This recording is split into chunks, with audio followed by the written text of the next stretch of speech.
Voilà 10 ans que je me considère comme investisseur immobilier.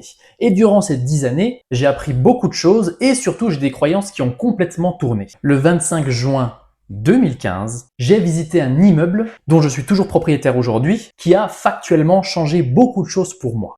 Donc évidemment que toutes ces erreurs que j'ai faites en 10 ans et qui m'ont systématiquement coûté extrêmement cher, eh bien je ne vais essayer de ne pas les reproduire sur les 10 prochaines années. La première leçon qui m'a coûté extrêmement cher et sur laquelle j'ai changé de point de vue, c'est notamment par rapport à la résidence principale. Pour vous remettre un petit peu dans le contexte, il y a 10 ans, nous étions donc en 2015 et il n'y avait pas spécialement beaucoup d'informations sur les réseaux sociaux par rapport à l'investissement locatif. Le peu qu'on avait, c'était des formateurs dont j'ai parlé il y a de ça pas très longtemps dans une vidéo, je vous la mets juste ici, qui expliquaient, parce que c'était la mode de le dire, que par exemple la résidence principale n'était pas un actif mais bel et bien un passif. Et par conséquent, eh bien, j'ai retardé l'acquisition de ma résidence principale en ayant cette croyance. Quelle erreur! Si votre banque vous demande d'être propriétaire de votre résidence principale avant d'investir, c'est pas pour rien.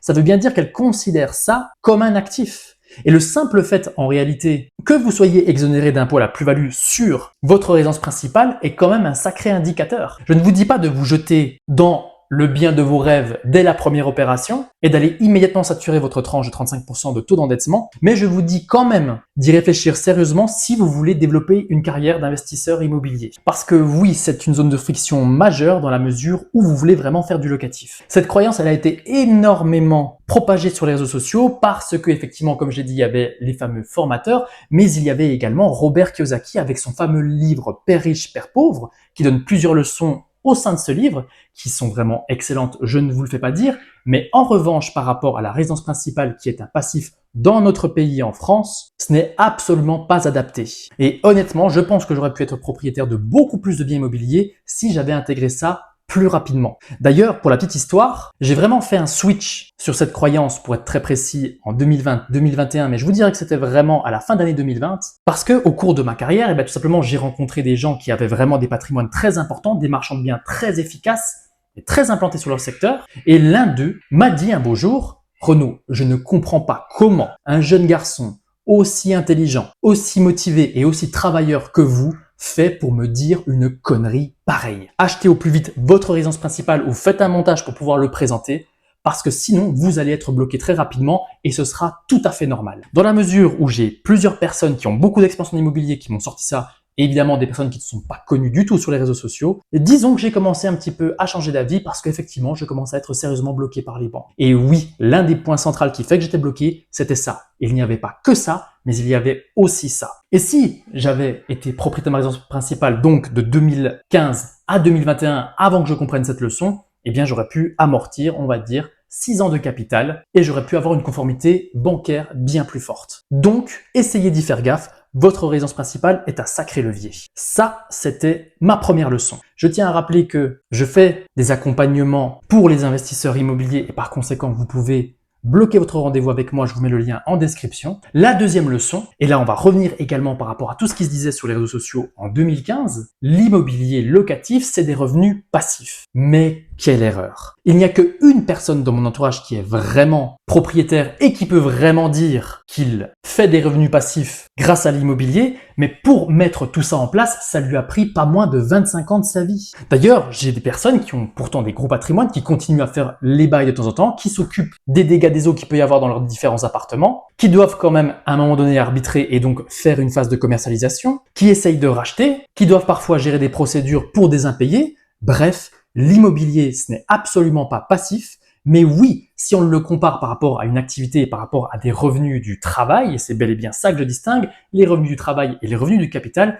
évidemment que c'est beaucoup plus passif, les loyers. D'ailleurs, pour la petite histoire, en 2015, une fois que je suis devenu propriétaire de cet immeuble, et bien effectivement, en l'espace de une nuit, à savoir le jour où je suis devenu réellement propriétaire, eh bien, mes loyers étaient devenus supérieurs à mes revenus du travail. Et effectivement, vu que tout l'immeuble était loué, eh bien oui, je pouvais croire que c'était des revenus passifs. Puis sont arrivés les problèmes, et là j'ai compris qu'en réalité les choses étaient quand même très différentes. Évidemment, comme j'étais jeune, je me suis lancé dans des activités plus exotiques, comme la location courte durée. D'ailleurs, j'étais l'un des premiers à le lancer en Franche-Comté. Et évidemment, ça a accentué le fait que je comprenne que l'immobilier n'était absolument pas passif. Malgré une délégation très très forte de mes différentes LCD, à un moment donné, je me suis retrouvé à en gérer plus de 14 sur 2 secteurs différents.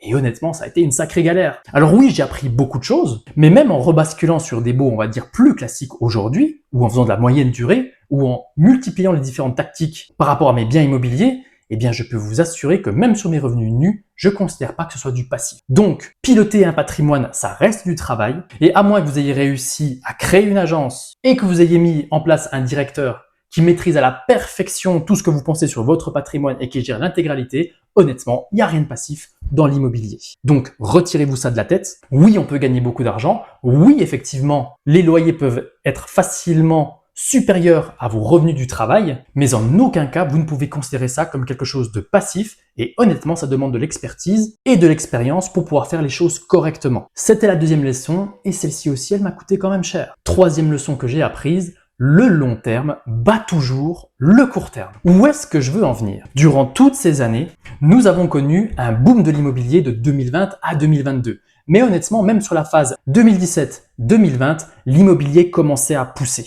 À ce moment-là, beaucoup de formateurs se sont réveillés et ont commencé à proposer des solutions très particulières. Moi, c'est ce que j'aime bien appeler des tactiques sucrées. Vous avez vu émerger évidemment la location courte durée, la conciergerie et aujourd'hui le marchand de biens. Toutes ces stratégies se basent sur du court terme, sur une activité très particulière. Je ne dis pas qu'il ne faut pas le faire, mais ça reste du sucre, ce n'est pas de la viande. La viande dans l'immobilier, elle n'est pas forcément dans la plus-value que vous pourrez faire en 6 mois, elle n'est pas dans le cash flow que vous pourrez faire lors de vos différentes exploitations plus exotiques les unes que les autres, mais bel et bien dans le remboursement du capital. Le remboursement du capital se calibre de façon long terme, les autres stratégies, c'est du court terme. Et je dis pas que ce n'est pas un accélérateur, mais je dis que c'est des cordes à votre arc supplémentaires que vous pouvez utiliser dans la mesure où vous avez assuré l'essentiel sur votre long terme. L'avantage qu'on a en immobilier, c'est que toutes les erreurs sont gommées avec le temps. Ce qui n'est pas le cas nécessairement lorsque vous vous lancez spécifiquement dans la location courte durée, ou dans le marchand de biens. Bref, avoir une stratégie claire et une vision 10 ans sur votre patrimoine ou sur vos projets vous fera automatiquement gagner de l'argent dans notre pays. Et je vois trop de propriétaires qui se sont lancés dans la location courte durée en espérant mondes et merveilles qui se plantent aujourd'hui et je vois trop d'opérations de marchand de biens qui sont finalement négatives une fois qu'on enlève tous les frais pour ne pas vous mettre en garde sur ce différents types d'activités. Je ne vous dis pas de ne pas les faire. Je vous dis juste de vraiment réfléchir de façon globale et que le fondamental reste le long terme et le remboursement du capital, bref, la capitalisation. Le long terme se concentre sur qu'est-ce que ça me rapporte et le long terme se concentre sur la valeur de mes actifs. Et honnêtement, la valeur de ce que je détiens bat toujours ce que ça rapporte. C'est ce que j'ai constaté et c'est ce que plusieurs personnes, et notamment des entrepreneurs, m'ont expliqué au travers de l'immobilier. Pour être sûr de gagner, ayez une vision long terme. Je sais que c'est pas forcément facile à comprendre, mais essayez vraiment d'avoir une vision 10-20 ans plutôt que de 5 ans. Quatrième leçon que j'ai apprise à mes dépens, l'immobilier, ce n'est que de l'humain. Qu'est-ce que je veux dire par là? Dans la mesure où l'immobilier vous intéresse, évidemment que pour pouvoir passer à l'action, il va vous falloir développer un réseau. Et c'est bel et bien ce réseau qui va faire votre succès plus que vos connaissances. Je ne vois que trop de personnes qui apprennent toujours plus de choses, qui font toujours plus de formations et qui parlent toujours à moins de personnes. J'ai des personnes même qui m'expliquent, lorsque je leur donne les chiffres de l'un de mes biens, que je suis un mauvais investisseur parce que tout simplement ça ne rentre pas dans leur grille, dans leur perception de l'immobilier. J'ai donc parfois des investisseurs qui sont débutants depuis peut-être 2 ou 3 ans qui viennent me taper la morale parce que tout simplement ils n'ont pas compris ce que j'ai mis des années à comprendre. Et honnêtement je leur jette pas la pierre parce que je faisais exactement la même chose il y a encore de ça 5 ou 6 ans. Mais l'immobilier ce n'est que de l'humain. Lorsque vous allez rencontrer un agent immobilier par rapport à un bien qui vous intéresse, vous allez avoir une interaction à faire et vous allez devoir marquer des points. Lorsque vous allez vouloir préparer votre compromis de vente, évidemment que vous allez devoir avoir un notaire qui vous accompagne correctement et qui vous protège. Encore faut-il qu'il ait compris votre projet. Lorsque vous allez aller voir un banquier pour qu'il vous prête de l'argent, et il y a encore de ça quelques années, on aurait plutôt dit pour qu'il vous donne de l'argent, il va falloir le convaincre quand même qu'il vous prête 50, 100, 150, 200 000 euros. Par conséquent, il faut comprendre les codes de toutes ces différentes professions autour de l'immobilier. Lorsque vous allez vous adresser à un artisan, évidemment qu'il va aussi avoir une certaine notion d'ego. La façon dont vous communiquez déterminera également votre succès en investissement locatif. Et c'est aussi pour ça que je vois beaucoup de personnes qui veulent se lancer dans leur projet, qui n'ont pas les codes par exemple des agents immobiliers, qui ne comprennent pas que c'est parfois vous qui faites des erreurs en fonction de ce que vous demandez lors de vos visites, qui font que vous êtes automatiquement éliminé. Bref, l'immobilier, ce n'est que de l'humain, même lorsqu'il va falloir gérer vos locataires, croyez-moi bien que vous allez devoir faire preuve de bon sens et de beaucoup de technicité pour pouvoir choisir la bonne personne, notamment si vous êtes sur des secteurs compliqués. Plus tôt vous le comprendrez, plus tôt vous pourrez vous en sortir. Et enfin, cinquième et dernière leçon, qui est pour moi la plus importante bien évidemment, le succès dans le monde de l'immobilier, dans notre beau pays qu'est la France, réside quasiment à 80% dans votre conformité bancaire. Nous sommes certainement un pays qui est un enfer fiscal, et encore lorsque vous maîtrisez la fiscalité, vous pouvez vous en servir également, mais c'est surtout un paradis bancaire. Il n'y a pas d'autre pays dans le monde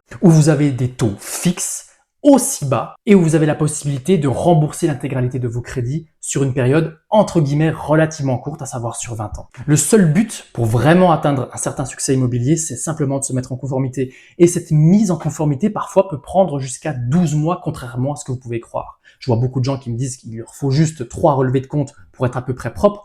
En réalité, c'est beaucoup plus compliqué que ça. C'est toute votre situation qui, dans certains cas, doit être revue pour effectivement continuer à enchaîner les opérations. Et évidemment, comme on l'a vu dans le précédent point, dans ma 4e erreur, l'immobilier, ce n'est que de l'humain, et donc il faut voir votre partenaire bancaire comme justement un partenaire et non pas comme quelqu'un à qui vous êtes en train d'acheter quelque chose, et donc vous pouvez supposer que le client est roi. Le client est roi dans à peu près quasiment toutes les disciplines, sauf une, la banque. Si votre projet n'est pas clair, si votre profil emprunteur est caduc, si votre montage est mauvais, vous serez éliminé. Et c'est bel et bien pour ça qu'aujourd'hui on a tant de personnes qui se désolidarisent de l'immobilier, tout simplement parce qu'elles n'arrivent plus à emprunter, et donc c'est plus facile de critiquer quelque chose qu'on ne comprend plus, plutôt que justement faire le travail de la compréhension. J'avais également fait une vidéo par rapport à ça, je vous la mets juste ici. Honnêtement, elle devrait beaucoup pouvoir vous aider, mais dites-vous bien que les grandes opportunités arrivent plutôt aujourd'hui plutôt qu'en 2020